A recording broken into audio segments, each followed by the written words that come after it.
At Area 51, I believe I saw some military personnel, but you know, no one I can identify or rank or, you know. Is this research confined to the U.S. government, or did you see any international involvement?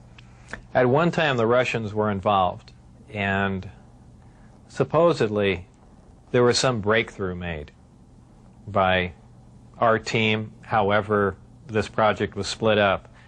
And right after that happened, the Russians were no longer permitted on the facility at all. And you know, that's all I know about it. What was discovered, why they were kicked out, when they started working with us is all unknown to me. You were hired to replace a scientist killed in the project. What exactly happened there? Allegedly, obviously, I didn't see this and I don't know it to be fact, but this is what I was told, that I was hired to replace one of a couple people that were killed while working on one of the reactors from one of the crafts. Apparently, they, for whatever reason, cut open an operating reactor, and the device exploded, killing both of them. The scientists that were killed there, allegedly the detonation from the explosion was fairly large. It would have rivaled a small tactical nuke. So it was done at the Nevada test site, and it was to be passed off as an unannounced nuclear test. Did you have any direct contact or communication with aliens? No, not at all. Tell us about the briefing files. Under what conditions did you gain access to them? I was put into the briefing room with 121 or 22 briefings, and really was just told to sit and read through them. I think they were there just to mainly educate me on what was going on. They weren't a complete in-depth explanation on everything else, but just essentially a brief synopsis on some of the other projects that were going on there. Supposedly, the information, now this isn't something that I determined, it's something I was told, that the crafts originated from a planet that orbited the Zeta Reticuli star system. Zeta Reticuli 1 and Zeta Reticuli 2 are two stars of a binary star system. The craft allegedly came from there. One or two autopsy photographs I saw dealt with just a small photograph, a bust shot essentially, just head, shoulders, and chest of an alien where the chest was cut open in a T fashion and one single organ was removed. The organ itself in the other picture was cut and vivisectioned essentially, showing the different chambers in there. This was totally unrelated to anything I was doing, but from that photograph it looked like what you see in UFO lore as the typical gray. So how tall it was from what I could see, I couldn't tell because I only saw a portion of the photograph, but if everything else you see is correct, I would imagine it was 3.5 or 4 feet tall. But there again, all I had to see was a photograph, and I didn't have much to go on. You mentioned these beings have historically interacted with man. How? What was involved there? Allegedly, this interaction has occurred since, man was a simian creature, and, there were genetic alterations made.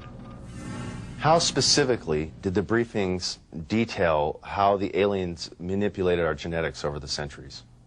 It mentioned 65 or 63 corrections or additions to the genetic makeup that finally resulted in, a human creature.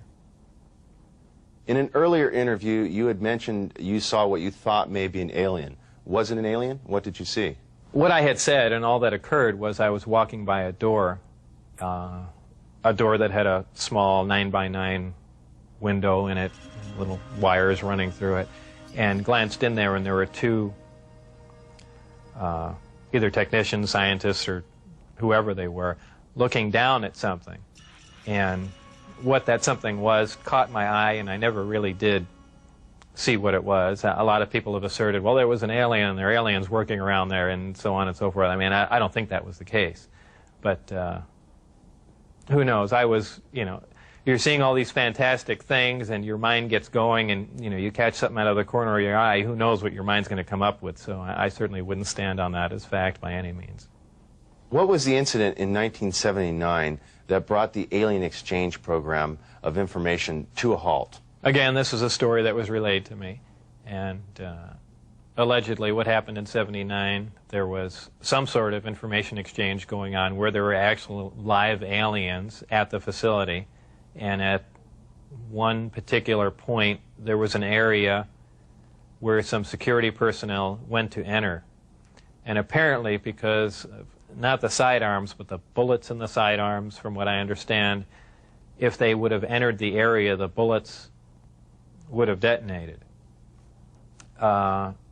And supposedly one of the creatures tried to stop the security personnel from entering the area, and a fight ensued. And the bottom line from the altercation was that the security personnel, I don't remember how many were involved, but were all killed, and they died of head wounds, and that's all that I heard of that story.